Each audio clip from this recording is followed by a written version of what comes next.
जय हिंद दोस्तों। स्वागत है आप सभी का आपके अपने YouTube channel SKS online study पे। तो दोस्तों आज की इस वीडियो में हम लोग देखने वाले हैं क्लास 10th हिंदी के चैप्टर नंबर 5 जिसका नाम है नागरी लिपि, इसके कंप्लीट ऑब्जेक्टिव क्वेश्चन को, जो कि आपके बोर्ड एग्जाम 2026 के लिए काफ़ी ज़्यादा इंपॉर्टेंट और VVI प्रश्न होने वाले हैं। तो दोस्तों आप लोग ध्यान से और वीडियो को अंत तक जरूर देखिएगा। और यदि आप पीछे वाले चैप्टर का ऑब्जेक्टिव क्वेश्चन नहीं देखे हैं तो प्ले लिस्ट बन गया है हिंदी का, आप लोग जाकर चैप्टर वाइज ज़रूर देख लीजिएगा। तो चलिए दोस्तों हम लोग वीडियो को शुरू करते हैं। तो दोस्तों हमारा फर्स्ट क्वेश्चन है हस्तलिपि किसे कहते हैं। तो दोस्तों हस्तलिपि जो है वह आपका हाथ की लिखावट को हस्तलिपि कहा जाता है। 2025 के बोर्ड एग्जाम में यह पूछा गया क्वेश्चन है, आप सभी देख सकते हैं, तो काफ़ी ज़्यादा आपके लिए इम्पोर्टेंट है। तो ऑप्शन नंबर डी इसका बिल्कुल राइट आंसर हो जाएगा। दोस्तों यदि आपने चैनल को सब्सक्राइब नहीं किया है तो प्लीज़ सब्सक्राइब जरूर कर लीजिएगा और वीडियो को अपने दोस्तों में भी शेयर जरूर कर दीजिएगा। अगला क्वेश्चन है दोस्तों, क्वेश्चन नंबर 2 कह रहा है हमारा कि बादशाह अकबर ने जो सिक्का चलाया था उस पर किन की आकृति अंकित है। तो उस पर दोस्तों जो है वह आपका राम सीता की आकृति अंकित है। तो ऑप्शन नंबर सी इसका राइट आंसर हो जाएगा। दोस्तों हमारा अगला क्वेश्चन नंबर 3 है कि बादशाह अकबर ने जो सिक्का चलाया था उस पर कौन शब्द अंकित है।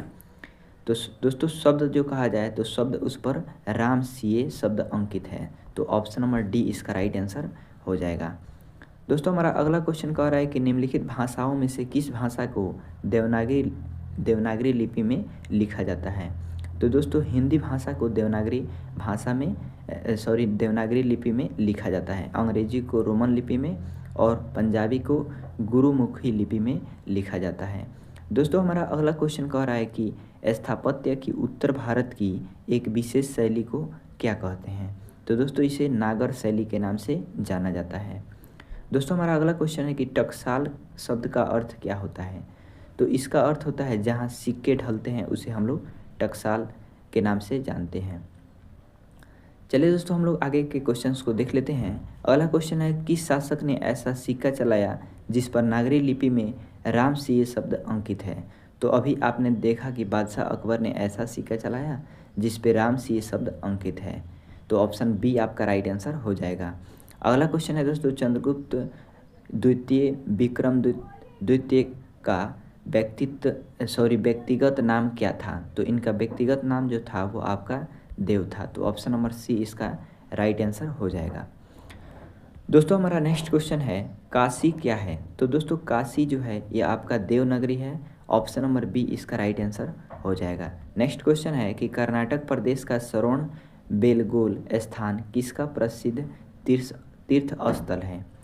तो ये जो है जैनों का प्रसिद्ध तीर्थ स्थल है। तो ऑप्शन नंबर डी इसका राइट आंसर हो जाएगा। दोस्तों हमारा नेक्स्ट क्वेश्चन है क्वेश्चन नंबर 11, धारा नगरी का कौन शासक अपने विधानुराग के लिए इतिहास में प्रसिद्ध है। तो ये शासक जो है आपका परमार शासक भोज है। तो ऑप्शन नंबर सी इसका राइट आंसर हो जाएगा क्वेश्चन नंबर 11 का। नेक्स्ट क्वेश्चन है दोस्तों मराठी, नेपाली और देवनागरी भाषाओं की लिपि क्या है। तो इन सभी भाषाओं की लिपि एक ही है और वह क्या है तो देवनागरी लिपि है। तो राइट आंसर इसका ऑप्शन नंबर डी हो जाएगा। दोस्तों हमारा नेक्स्ट क्वेश्चन है कि गुणाकर मूल्य ने मिडिल स्तर की पढ़ाई किस भाषा में की। तो जैसा कि आप सब जानते हैं कि नागरी लिपि के लेखक गुणाकर मूल्य जो हैं इन्होंने पढ़ाई जो की आपका मराठी भाषा में की। तो ऑप्शन नंबर ए इसका राइट आंसर हो जाएगा। दोस्तों हमारा अगला क्वेश्चन है कि मूल्य ने अंग्रेजी व हिंदी की पढ़ाई कहाँ पर की। तो इन्होंने जो है अंग्रेजी व हिंदी की पढ़ाई वर्धा में की थी। ऑप्शन नंबर सी इसका राइट आंसर हो जाएगा। दोस्तों हमारा क्वेश्चन नंबर 15 कह रहा है कि नेपाली भाषा किस लिपि में लिखी जाती है। तो दोस्तों ये जो है आपका देवनागरी लिपि में नेपाली भाषा लिखी जाती है। तो ऑप्शन नंबर डी इसका राइट आंसर हो जाएगा। दोस्तों हमारा नेक्स्ट क्वेश्चन नंबर 16 है इस अक्षर का संबंध वर्तमान में किस भाषा से है। तो दोस्तों ये जो अक्षर है इसका संबंध वर्तमान में मराठी भाषा से है। तो राइट आंसर इसका ऑप्शन नंबर बी हो जाएगा। दोस्तों हमारा अगला क्वेश्चन है कि बांग्ला लिपि प्राचीन नागरी लिपि की है। तो बांग्ला लिपि जो है यह प्राचीन नागरी लिपि की बहन है। तो ऑप्शन नंबर बी इसका राइट आंसर हो जाएगा। दोस्तों हमें उम्मीद है कि आपको वीडियो ज़रूर पसंद आ रहा होगा। तो वीडियो को लाइक करके और अपने दोस्तों में भी शेयर ज़रूर कर दीजिएगा। तो चलिए हम लोग नेक्स्ट क्वेश्चन को देख लेते हैं। नेक्स्ट क्वेश्चन है दोस्तों, केरल के शासकों के द्वारा सिक्कों पर वीर केरलस्य शब्द किस लिपि में लिखी गई है? तो ये जो है आपका नागरी लिपि में ही लिखी गई है। तो ऑप्शन नंबर ए इसका बिल्कुल राइट आंसर हो जाएगा। दोस्तों हम लोग नेक्स्ट क्वेश्चन को देखते हैं। पहले पहल किन राजाओं के लेखों के लिपि को ही नंदी नागरी नाम दिया गया था? तो ये जो है आपका विजयनगर के राजाओं के लेखों को नंदी नागरी का नाम दिया गया। तो ऑप्शन नंबर बी इसका राइट आंसर हो जाएगा। दोस्तों हमारा नेक्स्ट क्वेश्चन है कि टकसाल का संबंध किससे है? तो अभी आपने देखा कि टकसाल का संबंध सिक्कों से है। तो ऑप्शन नंबर ए इसका राइट आंसर हो जाएगा।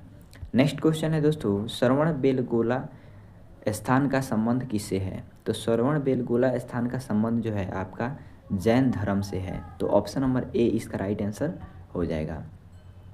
दोस्तों इसमें समझाने वाला कुछ नहीं है, इसलिए हम आपके टाइम को बिना वेस्ट किए लगातार क्वेश्चन को कराते जा रहे हैं। आप लोग ध्यान से और अंत तक जरूर देख लीजिएगा, और यदि आपको समझ में नहीं आए तो फिर एक बार और देख लीजिएगा, यानी 2 बार 3 बार वीडियो को देख लीजिएगा, तो सभी क्वेश्चन आपको समझ में आ जाएंगे। नेक्स्ट क्वेश्चन है कि नागरी लिपि शीर्षक निबंध के निबंधकार हैं। तो अभी आपने देखा कि गुणाकर मूल्य, जो हमने बताया कि गुणाकर मूल्य जो हैं नागरी लिपि के निबंधकार हैं। अगला क्वेश्चन है कि नागरी लिपि शीर्षक पाठ किस पुस्तक से लिया गया है? तो ये जो है आपका भारतीय लिपियों की संग्रह नामक पुस्तक से यह पाठ लिया गया है। दोस्तों हमारा नेक्स्ट क्वेश्चन है कि मराठी भाषा की लिपि कौन सी है? तो मराठी भाषा की लिपि जो हो जाएगी आपका देवनागरी लिपि हो जाएगी, यानी ऑप्शन नंबर सी इसका बिल्कुल करेक्ट आंसर हो जाएगा। दोस्तों हमारा अगला क्वेश्चन है कि सिद्धम क्या है? तो सिद्धम जो है दोस्तों वह एक प्रकार की लिपि है। ऑप्शन नंबर डी इसका राइट आंसर हो जाएगा। नेक्स्ट क्वेश्चन कह रहा है दोस्तों कि किसे देवनागरी की संज्ञा दी गई है?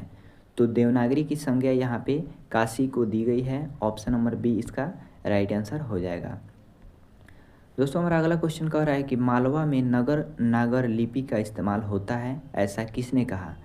तो ऐसा कहने वाले दोस्तों आपका अलबेरूनी थे। तो राइट आंसर इसका ऑप्शन नंबर ए हो जाएगा। नेक्स्ट क्वेश्चन है दोस्तों, अमोघोष वर्ष कौन था? तो अमोघोष वर्ष जो था यह आपका प्रख्यात राष्ट्रकूट राजा था। तो ऑप्शन नंबर बी इसका राइट आंसर हो जाएगा। नेक्स्ट क्वेश्चन कह रहा है दोस्तों कि मिहिर भोज की ग्वालियर प्रशस्ति किस भाषा में है? तो ये जो है ये आपका संस्कृत भाषा में है। ऑप्शन नंबर सी इसका राइट आंसर हो जाएगा। नेक्स्ट क्वेश्चन है दोस्तों, बेतमा कहाँ है? तो बेतमा जो है ये आपका इंदौर के पास है। ऑप्शन नंबर ए इसका राइट आंसर हो जाएगा। अगला क्वेश्चन है दोस्तों कि ईसा की 14वीं 15वीं सदी के विजयनगर के शासकों ने अपने लेखों की लिपि को कहा है? तो ये जो है आपका इसे क्या कहा है? तो नंदी नागरी कहा है। ऑप्शन नंबर ए इसका राइट आंसर हो जाएगा। दोस्तों हमारा अगला क्वेश्चन कह रहा है कि हिंदी लिखी जाती है। तो हिंदी जो लिखी जाती है दोस्तों यह आपका देवनागरी लिपि में लिखी जाती है, जो कि आप सभी जानते हैं। नेक्स्ट क्वेश्चन है कि विजयनगर के राजाओं के लेखों की लिपि को क्या नाम दिया गया? या ये ऑब्जेक्टिव क्वेश्चन आपको दूसरे तरीके से पूछा जा सकता है कि विजयनगर के शासकों के लेख किस लिपि में है? तो दोनों पूछे, दोनों सेम ऑब्जेक्टिव क्वेश्चन है और इसका आंसर हो जाएगा नंदी नागरी लिपि। दोनों का एक ही आंसर हो जाएगा। नेक्स्ट क्वेश्चन है दोस्तों, नागरी लिपि कब एक सार्वदेशिक लिपि थी? तो यह जो है आपका 8वीं से 11वीं सदी में यह जो थी नागरी लिपि आपका सार्वदेशिक लिपि थी। अगला 35 नंबर क्वेश्चन है दोस्तों कि पहले दक्षिण भारत की नागरी लिपि क्या कहलाती थी? तो ये जो है आपका सिद्धम कहलाती थी। पहले दक्षिण भारत की नागरी लिपि जो है यह सिद्धम कहलाती थी। ऑप्शन नंबर डी इसका राइट आंसर हो जाएगा। नेक्स्ट क्वेश्चन है दोस्तों, गुणाकर मूल्य का जन्म कब हुआ था? तो इनका जन्म जो है आपका 1935 यानी 1935 ईस्वी में हुआ था। तो ऑप्शन नंबर बी इसका राइट आंसर हो जाएगा। अगला क्वेश्चन है दोस्तों, गुणाकर मूल्य का जन्म कहाँ हुआ था? तो दोस्तों गुणाकर मूल्य का जन्म जो है आपका महाराष्ट्र राज्य में हुआ था, जो कि मुंबई की राजधानी है। तो ऑप्शन नंबर सी इसका राइट आंसर हो जाएगा। नेक्स्ट क्वेश्चन है दोस्तों, परमार शासक भोज कहाँ के रहने वाले थे? तो परमार शासक भोज जो थे वह आपका धारा नगरी के रहने वाले थे। तो ऑप्शन नंबर ए इसका राइट आंसर हो जाएगा। नेक्स्ट क्वेश्चन है दोस्तों, गुप्तों की राजधानी को क्या कहा जाता होगा? तो गुप्तों की राजधानी को दोस्तों क्या कहा जाता होगा, तो देवनगर कहा जाता होगा। ऑप्शन नंबर डी इसका राइट आंसर हो जाएगा। अगला क्वेश्चन है कि गुणाकर मूल्य ने विभिन्न विषयों पर कितने निबंध लिखे, तो इन्होंने विभिन्न विषयों पर 2500 से अधिक निबंध लिखे। ऑप्शन नंबर बी इसका राइट आंसर हो जाएगा। दोस्तों हमारा नेक्स्ट क्वेश्चन कह रहा है कि भारतीय लिपियों की कहानी किनकी प्रसिद्ध रचना है, तो ये जो है गुणाकर मूल्य की प्रसिद्ध रचना है। ऑप्शन नंबर ए इसका बिल्कुल करेक्ट आंसर हो जाएगा। नेक्स्ट क्वेश्चन है दोस्तों, इस्लामी शासक का आरंभ काल क्या है, तो इनका आरंभ काल जो है आपका 12वीं सदी है।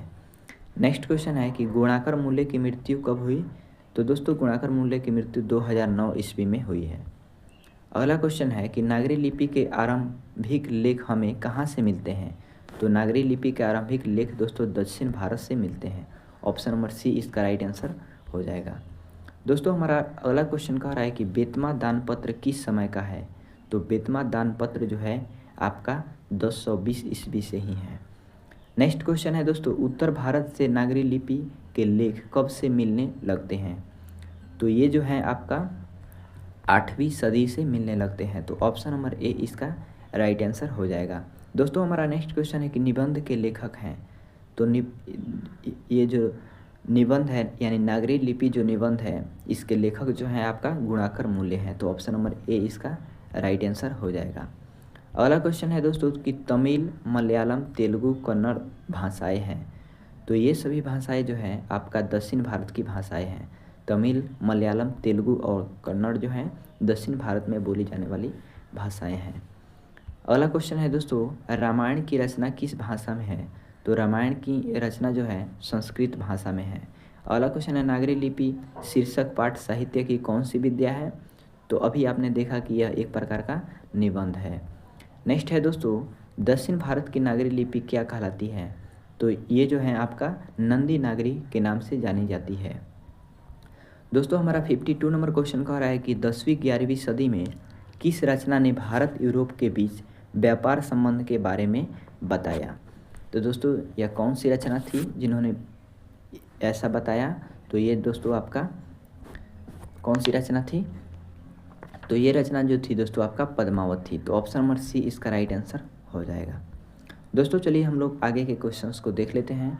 53 नंबर क्वेश्चन है कि दक्षिण भारत में द्रविड़ भाषा परिवार की कौन सी भाषा सबसे अधिक प्रचलित है, तो दोस्तों यह जो है आपका तमिल भाषा जो है अधिक प्राचीन है। तो ऑप्शन नंबर ए इसका राइट आंसर हो जाएगा। नेक्स्ट क्वेश्चन है दोस्तों, सरहपाद की कृति है, तो सरहपाद की कृति जो है दोहा कोश जो है सरहपाद की कृति है, यानी सरहपाद द्वारा लिखा गया है। अगला क्वेश्चन है कि दोहा कोश किसकी रचना है, तो दोहा कोश दोस्तों सरहपाद की रचना है। नेक्स्ट क्वेश्चन है, हिंदी के आदि कवि कौन है, तो हिंदी के आदि कवि दोस्तों सरहपाद को कहा जाता है। तो ऑप्शन नंबर डी इसका राइट आंसर हो जाएगा। दोस्तों हमारा अगला क्वेश्चन है कि सूर्य नामक पुस्तक किसकी रचना है, तो सूर्य नामक पुस्तक जो है आपका गुणाकर मूल्य की रचना है। ऑप्शन नंबर सी इसका राइट आंसर हो जाएगा। नेक्स्ट क्वेश्चन है दोस्तों नेवारी भाषाएं किस लिपि में लिखी जाती है, तो नेवारी भाषा जो है दोस्तों ये आपका देवनागरी लिपि में ही लिखी जाती है। तो ऑप्शन नंबर ए इसका राइट आंसर हो जाएगा। अगला क्वेश्चन है कि दंती दुर्ग किस वंश का शासक था, तो दंती दुर्ग जो था यह राष्ट्रकूट वंश के शासक था। तो ऑप्शन नंबर ए इसका राइट आंसर हो जाएगा। नेक्स्ट क्वेश्चन है कि विधानुराग के लिए प्रसिद्ध है, तो इसके लिए दोस्तों आपका भोज प्रसिद्ध है। तो भोज यानी ऑप्शन नंबर ए इसका राइट आंसर हो जाएगा। दोस्तों हमारा अगला क्वेश्चन है कि दंती दुर्ग के चाचा का नाम क्या था, तो इनके चाचा का नाम जो था वो आपका कृष्ण था। ऑप्शन नंबर सी इसका राइट आंसर हो जाएगा। अगला क्वेश्चन है कि गोमटेश्वर का काव्य पुतला कहाँ है, तो इनका काव्य पुतला जो है आपका श्रवण बेलगोल में है। तो ऑप्शन नंबर ए इसका राइट आंसर हो जाएगा। दोस्तों हमारा अगला क्वेश्चन है कि 8वीं सदी में शिलाहारों का राज्य कहाँ स्थापित हुआ, तो इनका राज्य जो है आपका महाराष्ट्र में स्थापित हुआ। तो ऑप्शन नंबर बी इसका राइट आंसर हो जाएगा। दोस्तों अगला क्वेश्चन है कि किस शासक का व्यक्तिगत नाम देव था, तो दोस्तों विक्रमादित्य का व्यक्तिगत नाम जो था वो आपका देव था। ऑप्शन नंबर ए इसका राइट आंसर हो जाएगा। दोस्तों नेक्स्ट क्वेश्चन है कि एलोरा का कैलाश मंदिर किस वंश के शासकों ने बनवाया था, तो ये जो है दोस्तों आपका राष्ट्रकूट वंश के शासकों ने बनवाया था। तो ऑप्शन नंबर डी इसका राइट आंसर हो जाएगा। दोस्तों हमारा अगला क्वेश्चन है कि राष्ट्रकूट की नई राजधानी कहाँ थी? तो इसकी नई राजधानी जो थी आपका मान्यखेट थी। ऑप्शन नंबर ए इसका राइट आंसर हो जाएगा। दोस्तों हमारा नेक्स्ट क्वेश्चन है कि गणित सार संग्रह की रचना किसने किया? तो इसकी रचना जो है आपका मानवीचार्य ने किया था। दोस्तों मानवीचार्य यानी 67 नंबर क्वेश्चन का राइट आंसर क्या हो जाएगा? ऑप्शन नंबर बी हो जाएगा। 68 नंबर क्वेश्चन है दोस्तों, गणवंश के शासकों का संबंध वर्तमान के किस क्षेत्र से है? तो ये जो है दोस्तों आपका वर्तमान के किस क्षेत्र से है? तो उड़ीसा क्षेत्र से है, यानी ऑप्शन नंबर ए इसका राइट आंसर हो जाएगा। दोस्तों हमारा लास्ट क्वेश्चन है कि ब्राह्मणी शैली का प्रचलन भी था। तो इसका प्रचलन किस प्रदेश में था? तो इसका प्रचलन जो था दोस्तों आपका उड़ीसा में था। तो right answer option number C हो जाएगा। तो आज की इस वीडियो में हम लोगों ने देखा चैप्टर नंबर 5 के कंप्लीट ऑब्जेक्टिव क्वेश्चन को। नेक्स्ट की चैप्टर है हमारा बहादुर, जो कि काफ़ी ज़्यादा इंपॉर्टेंट चैप्टर है और आपके बोर्ड एग्जाम में इससे काफ़ी ज़्यादा क्वेश्चन पूछा जाता है। तो दोस्तों हमें उम्मीद है कि आपको वीडियो ज़रूर पसंद आया होगा। तो वीडियो को लाइक करके अपने दोस्तों में भी शेयर ज़रूर कर दीजिएगा और नेक्स्ट चैप्टर यानी चैप्टर नंबर 6 के क्वेश्चंस को देखने के लिए आप इस चैनल को सब्सक्राइब करके ज़रूर रखिएगा। तो चलिए दोस्तों, मिलते हैं आपसे नेक्स्ट वीडियो में।